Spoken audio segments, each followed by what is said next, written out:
রাজধানীর উত্তরা হাই স্কুলের কাছে ফুটপাতে একটি ছোট্ট খাবারের দোকান চালান রাইসুল ইসলাম রাতুল। সদ্য কৈশোর পেরোনো এই দ্বাদশ শ্রেণীর শিক্ষার্থী বৈষম্য বিরোধী ছাত্র আন্দোলনের শুরুর দিকে পুলিশের গুলিতে গুরুতর আহত হন। অ্যাবডম পুরা ছিঁড়ে বেড়ে বের হয়ে গেছে, নারী ভুড়ি বের হয়ে গেছে। তখন নিজেকে অনেক অদ্ভুত লাগতেছিল যে কি হইলো, এটাই মেবি আমার শেষ। তারপর সময় গড়িয়েছে, শারীরিক আর মানসিক যন্ত্রণা নিয়ে রাতুলও দেখছেন আর সবার মতো করে ঘুরে দাঁড়ানোর স্বপ্ন। নিজের সামান্য উপার্জনে চিকিৎসার পাশাপাশি এবার পরিবারের খরচও চালাচ্ছেন তিনি। তবে 24-এর এই বীরের মুখে একটাই কথা, আমি কারো কাছে হাত পাততে চাই না। তখন আমার একটা সেলফ রেসপেক্ট কাজ করছে যে মানুষের উপর কেন আমি বোঝা হব, বা কে কি দিল না দিল কেন, তুমি নিজে কিছু করো। তো ওই ক্ষেত্রে জাস্ট নিজের মেন্টালিটির ক্ষেত্রে আর কি প্র্যাকটিক্যালি এই অসুস্থ শরীর নিয়ে মাঠে নামছি যে না, যাই হোক কারো কাছে নত হতে হবে না বা কারো আশায় বসে থাকা যাবে না। দোকানটিতে আসা ক্রেতাদের প্রায় সবাই রাতুলের খাবারের প্রশংসা করছেন। রাতুলের দোকানটি এখন উত্তরাবাসীর সবচেয়ে পরিচিত আড্ডার জায়গা। আর এত বড় একটা আন্দোলন হয়ে গেল, সেখানে নিজের সবকিছু নিজে করেছে। আর এই ফুডকার্ট এখানে মনে করি যে এটা হচ্ছে এখন বাংলাদেশে অনেক বড় একটা বিজনেসের মধ্যে পড়ে গেছে। এই বয়সে এইভাবে আসলে নিজের খরচা চালানো এখন অনেক অসুস্থ। নিজের খরচা চালানো এটা অনেক বড় ব্যাপার।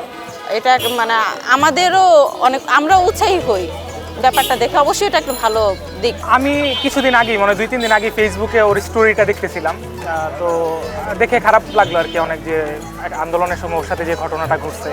তো সেইখান থেকে ও যে কারোর উপর ডিপেন্ডেন্ট না হয়ে নিজে একটা ব্যবসা দাঁড়া করাইছে, এটা অবশ্যই ভালো। 2024 সালের 19 জুলাই শুক্রবার উত্তরায় এক ভয়াবহ ঘটনায় রাতুল পুলিশের গুলিতে মারাত্মকভাবে আহত হন। তিনি মসজিদ থেকে বের হওয়ার পর পুলিশ সদস্যরা তার দিকে বিনা উস্কানিতে গুলি ছোড়ে। পেটে শর্টগানের গুলি লাগলে লুটিয়ে পড়েন রাতুল। তলপেট মারাত্মকভাবে ক্ষতবিক্ষত হয়। নিজের শরীরের ভুঁড়ি হাত দিয়ে ধরে রাখা সেই দৃশ্য আজও ট্রমাটাইজড করে রাতুলকে। সামাজিক যোগাযোগ মাধ্যমে উঠে আসলেও রাতুলের কাহিনী অনেকটা আড়ালে থেকে যায়। তো ওরা মনে করছে যে আমরা আর কি ছাত্র আন্দোলনের মূল ইন্ধন যোগাচ্ছি, যে হেড বলে যেটাকে। এখন পুলিশদের মিসকনসেপ্ট ছিল, এখন ওনারা আগে আমাদেরকে টার্গেট করছে। তা আমরা মসজিদ থেকে বের হয়েছি নামাজ পড়ে, তো তখনও কন্টিনিউয়াসলি ফায়ারিং। ঘটনার পর রাতুলকে ঢাকার একটি বেসরকারি হাসপাতালে ভর্তি করা হয়। তার চিকিৎসায় খরচ হয় প্রায় 4 লাখ টাকা। একটা মধ্যবিত্ত ফ্যামিলির প্রায় 4.5 লাখ টাকা ইনস্ট্যান্ট জোগাড় করা এক রাতের মধ্যে, এটা খুবই টাফ, একটা ধরতে গেলে দুঃস্বপ্ন। রাতুলের পরিবার এই বিপুল অর্থের যোগান দিতে গিয়ে পড়েন ভয়াবহ আর্থিক সংকটে। কিন্তু এই দুঃসহ পরিস্থিতি রাতুলকে দমিয়ে রাখতে পারেনি।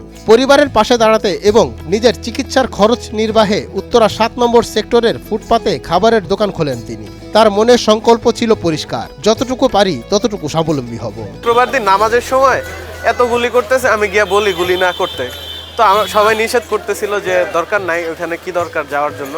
রাতুলের ছোট দোকানটি এখন সোশ্যাল মিডিয়ায় রীতিমতো ভাইরাল। ক্রেতাদের আনাগোনা রাতুলের জন্য নতুন করে ঘুরে দাঁড়ানোর সাহস দিয়েছে। দোকান থেকে উপার্জিত অর্থে চিকিৎসার পাশাপাশি নিজের স্বপ্ন পূরণে এগিয়ে চলেছেন রাতুল। তিনি বলেন, আমি চাই একটা দিন আমার ছোট দোকান বড় ব্যবসা হোক। তার এই সাহসী যাত্রা এখন অনেকের কাছে অনুপ্রেরণা হয়ে দাঁড়িয়েছে। এটাকে আমার বড় করার প্ল্যান আছে, যদি আমি ধীরে ধীরে বড় করতে পারি, তা এটা নিয়ে আমার সব। জুলাই আগস্টে কোটা সংস্কার আন্দোলন, বৈষম্য বিরোধী ছাত্র আন্দোলন ও সরকার পতনের আন্দোলনে সারা দেশে সহিংসতায় 18,000-এরও বেশি মানুষ আহত হয়। রাতুলের মতো আরো অনেকেই পুলিশের নির্মম নির্যাতনের শিকার হয়েছেন। অনেকেই তার মতো করে সংগ্রাম আর উদ্যমে 24-এর মতোই জয় করতে চাইছে নিজের জীবন যুদ্ধ। একটা জিনিসই দেখতে চাই বাংলাদেশে, সেটা হচ্ছে বাংলাদেশ খুবই সুন্দর একটা পথে হাঁটছে। বাংলাদেশের ভবিষ্যৎ খুবই উজ্জ্বল, বা আমরা যারা নতুন জেনারেশনে আছি, তরুণ উদ্যোক্তা বা নিউ যারা ভোটার, আমরা বাংলাদেশকে খুবই সুন্দর পরিপাটি দেখতে চাই, খুবই গোছালো দেখতে চাই এবং খুবই আদর্শবান দেখতে চাই।